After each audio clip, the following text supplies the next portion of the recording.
Hey everybody, good morning or good afternoon. I think it's just gone after the 12 noon, so I guess it's technically afternoon. So anyway, just a quick little Saturday morning live catch up.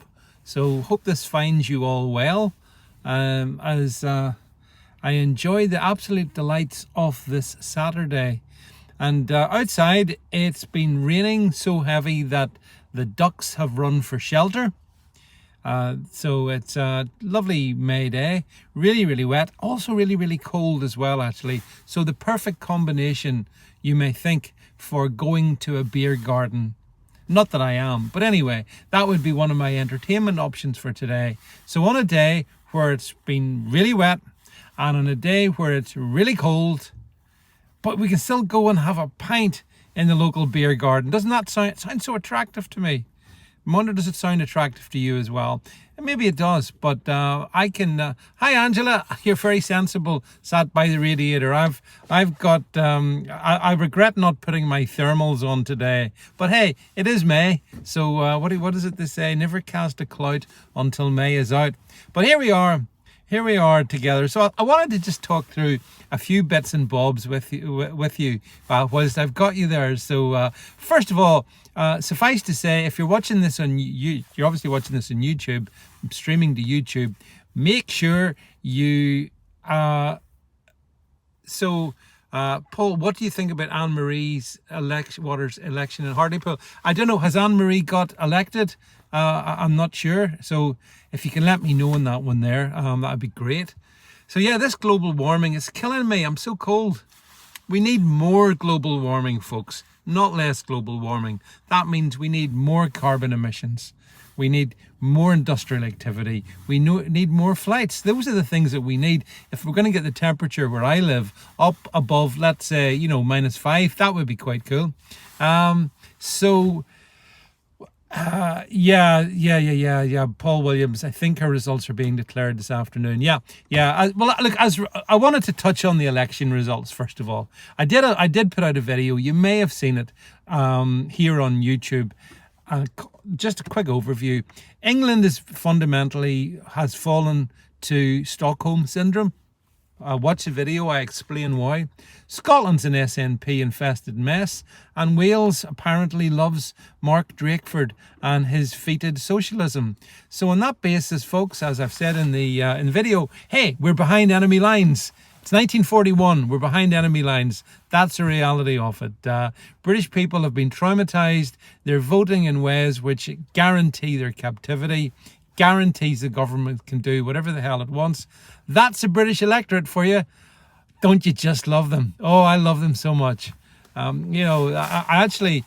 think it's time I did a video on, is democracy a good idea?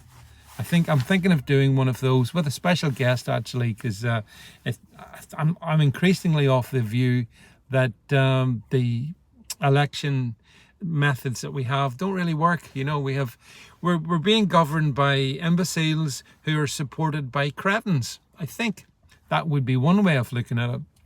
But anyway, notwithstanding all of that, I've put videos out on, if you go over to brand YouTube, where you should be following me and subscribing to me over there, because here on YouTube we only can say so much. Some topics we just can't tackle, too spicy for YouTube.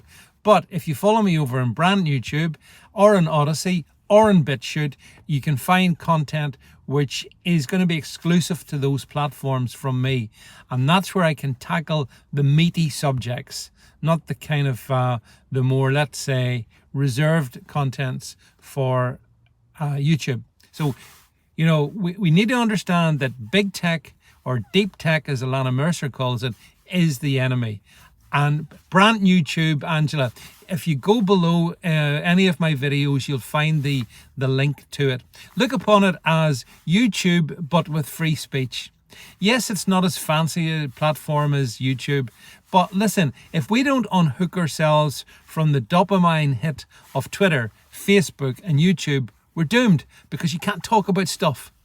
Here, And we need to talk about loads of stuff I want to talk about, but I won't talk about it in this platform. I'll talk about it in other platforms. So if you're interested, I would just simply suggest that join the hundreds of people who are flocking over this past couple of weeks to join me over there, and we'll have fun over there. And as I say, we got to expect it's the same with platforms like Gab.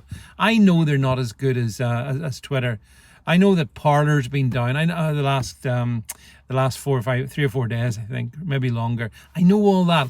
We've got to get off big Silicon Valley tech. It's going to kill us if we don't. In fact, it hates us. It hates you, by the way, just as much as it hates me. Treats you with contempt.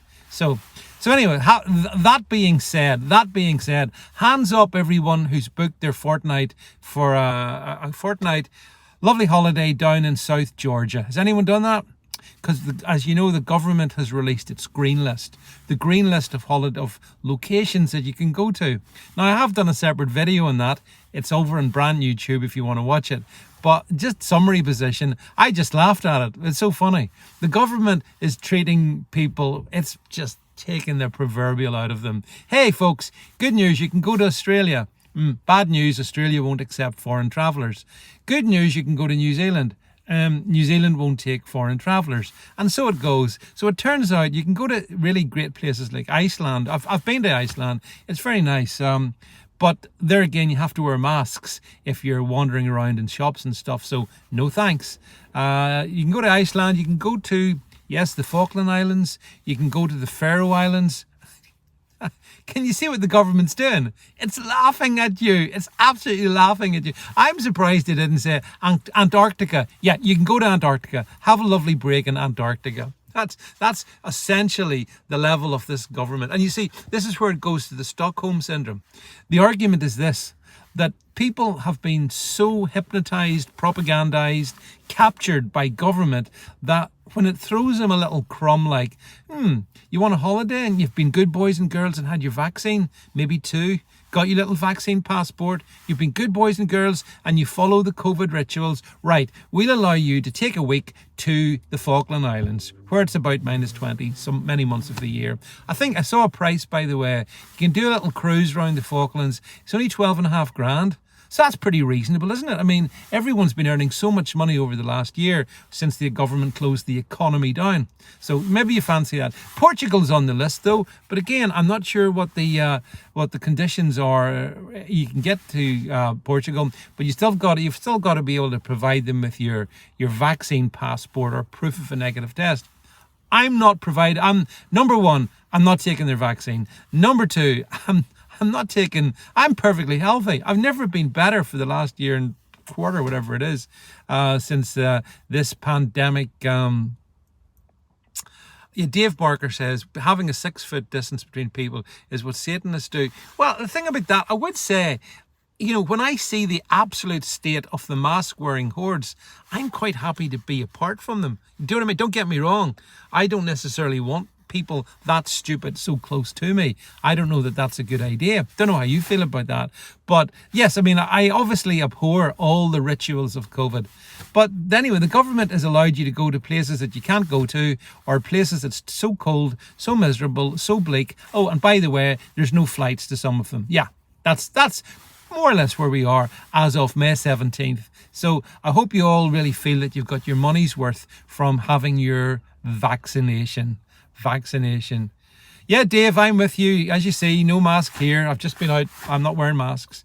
I'm exempt. And if you're exempt, you shouldn't wear a mask either. But anyway, so the government issued its green list, which is just taking the proverbial. On the same day, get this, pay attention to this. On the same day, yes, Lee, I agree with you, by the way. It is time for the Nuremberg trials. On the same day that the government issued its laughable green list of holiday destinations, the government also classified the Indian mutant variant of COVID-19 as being of concern. So, do you think, I'm just putting this out there, do you think the government's teeing it up ever so nicely? Oh, look, folks, we've got the election out of the way, so no more going to the polls for us. And not only that, but you suckers believed us and you trust us, you're captors. Billy Piper's off to Gibraltar for me. Yeah, Gibraltar, really, really nice place, by the way. I've not been. I know people in Gibraltar. What's the population? About 20. What's there to see? Go up a mountain, look at rocks, and see a few Barbary apes or whatever it is they have there. Yeah, going to be a fab fortnight in Gibraltar. Good luck with that one, Billy Piper. In other circumstances, by the way, how many flights to Gibraltar again? Give me. What's the tourist accommodation in Gibraltar? Oh, yeah. Basically, what have they got? A couple of bed and breakfasts, a couple of hotels. That's it. So as I was saying to you, this whole business of the mutant Indian version, that might bite a lot of those who have had their vaccines in the bum in due course, because it's my view that there will be more lockdowns. If you think the lockdowns are over, you're suckered. Big D says, what about the green list? People still think they can have freedom to travel, but look at the countries. That's what I'm saying, Big D. The green list is a laugh. It's the government taking the proverbial out of those foolish enough to believe them. But actually, that's the majority of the English people. It's so sad to see a people who stood up to Hitler unable to stand up to Boris Johnson and Matt Hancock. That's the truth of the matter. And, as I say, I can't begin to tell you how pathetic I find the consequence of these elections. People. I mean, of course, the other thing to say is, hi Shalina, by the way. Nice to see you folks. Nice to see so many people on, by the way. Thanks for being on the stream with me this morning. You will be able to catch me tonight, by the way. In case you can't get enough of me, I'm on Hearts of Oak with my friend Peter McIlvenna at 8 o'clock on the Hearts of Oak channel on wherever they're broadcasting to. So look me up then, and I'll put the world to right. But I was going to say, yes, this one here, folks. Yes, turkeys. This is a good one. This made me laugh. I'm sure some of you are football fans out there, unlike me. So did you see that I believe the European Champions League final between two English clubs has been supposed to be being played in Turkey? Turkey's on the red list. The government hates you. Can you see it? They're laughing at you. The government knows that two English clubs are going to play this big football game in Turkey. So what's the government doing? Hi Simon. It's in Turkey. LOL, Shalina. Yeah. So now English fans won't be able to go and watch English teams play if the final is to be held in Turkey. So what they're trying to do is get the final to be played in England, which I'm not sure the Turkish authorities would be happy about. But nonetheless, this is the way they're doing. This is the chaos that is deliberately, in my view, being orchestrated to confuse people. So will this make the football fans come out and join the freedom rallies? I hate to say no. And Big D says, when will the people wake up? I don't know if they'll ever wake up. As I say, folks, we're in enemy territory, folks. We are behind enemy lines.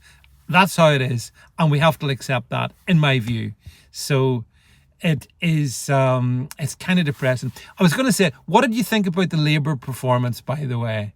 The only thing that cheered me up yesterday was Labour is so scunnered. They are hapless. Under Sir Keir Starmer, they've recorded atrocious results. That's because the sheep are voting for Boris. That's why it is. But frankly, there is no point in having a Labour Party anymore. Labour's policies are the same as the Conservative Party, apart from having in some areas even more unpopular policies. So that's why they have no chance of having any success beyond that which they've currently enjoyed. So they lost Hartlepool. Everyone knew they were going to lose Hartlepool, by the way. Once the Brexit Party vanished, those Brexit Party votes have gone to the Tories, and that's why the Tories are having some of these sensational victories in certain constituencies around England. So Dave Barker's right. Labour is lost, but so is the country. You see, for a country to work politically efficiently, you need to have a government and an opposition. The opposition has to be effective. We don't have an opposition. Labour agree with lockdown. Labour agree with the mask wearing. Labour agree with the rituals of COVID. Labour agree with everything.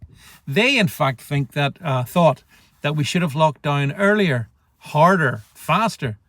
So you can understand that from a sort of an electorate point of view, I mean, that's the poorest offering ever. Plus, the English electorate love their vaccines. So the fact that Boris has successfully rolled it out. Oh, Selena says, I voted for David Curtin.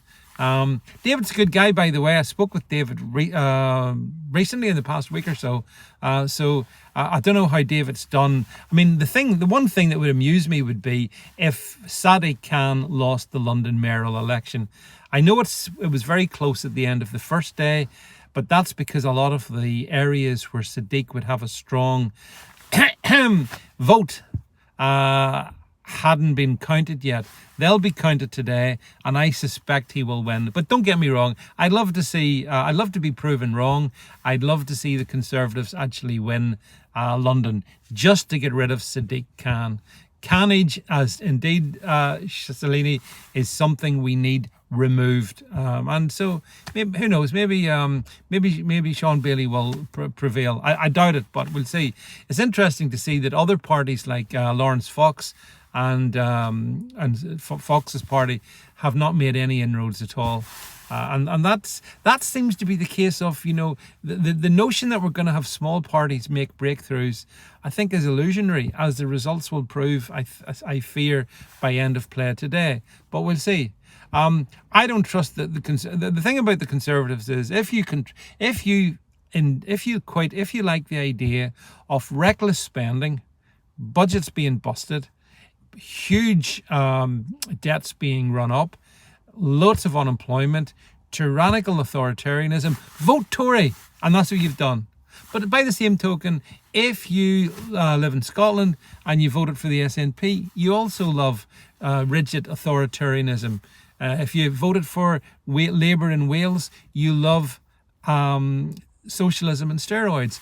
It's you, folks. If you voted for any of those people, that's what you've endorsed, I'm afraid.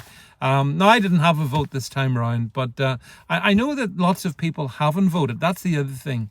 I know some of you in the stream here haven't voted. Shalini, I can't type. Yeah. Lee says, have you seen the deaths and adverse reactions? Oh, yes, but we can't talk about that on the YouTubes, because if we talk about that on the YouTubes, we get into trouble. That's why you have to follow me in BitChute or Odyssey, or better still on brand YouTube. I can say exactly what I want over there, and I urge you to do that. I don't suspect all of you have done that yet.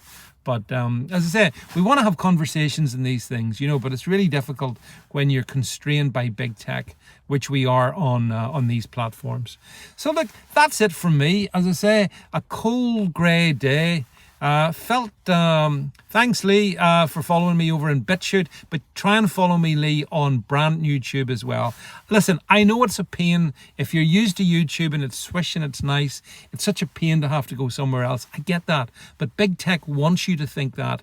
I'm urging you to break the bonds and make the jump onto these alt platforms. Same with Gab and Parler and Minds and Telegram. I mean, this is where we have to be, folks. We're going to win. They try to censor everyone, but they're not going to succeed. We will prevail in the end. We are the resistance. We are behind enemy lines, but we're not going to give up, and we're not going to let big tech tyranny control us. Yeah, as I say, so that's it. So cold grey May, what a day to go out and sit in a beer garden. I can think you would need to have gallons of beer, probably intravenously fed into you to make it an enjoyable experience. And yet some will. Some people will. It's a funny old world, as Margaret Thatcher once famously observed, and I have to agree with her. It is a funny old world. But look, spend a bit of time together like this is good fun. Do join in Hearts of Oak tonight, 8 p.m. on their stream, and no doubt Peter and I will be discussing these and many other issues. That's it. Thank you all for being here on the stream, folks, and I'll see some of you at 8 o'clock over on that platform. That's it from me for now. Bye, everybody.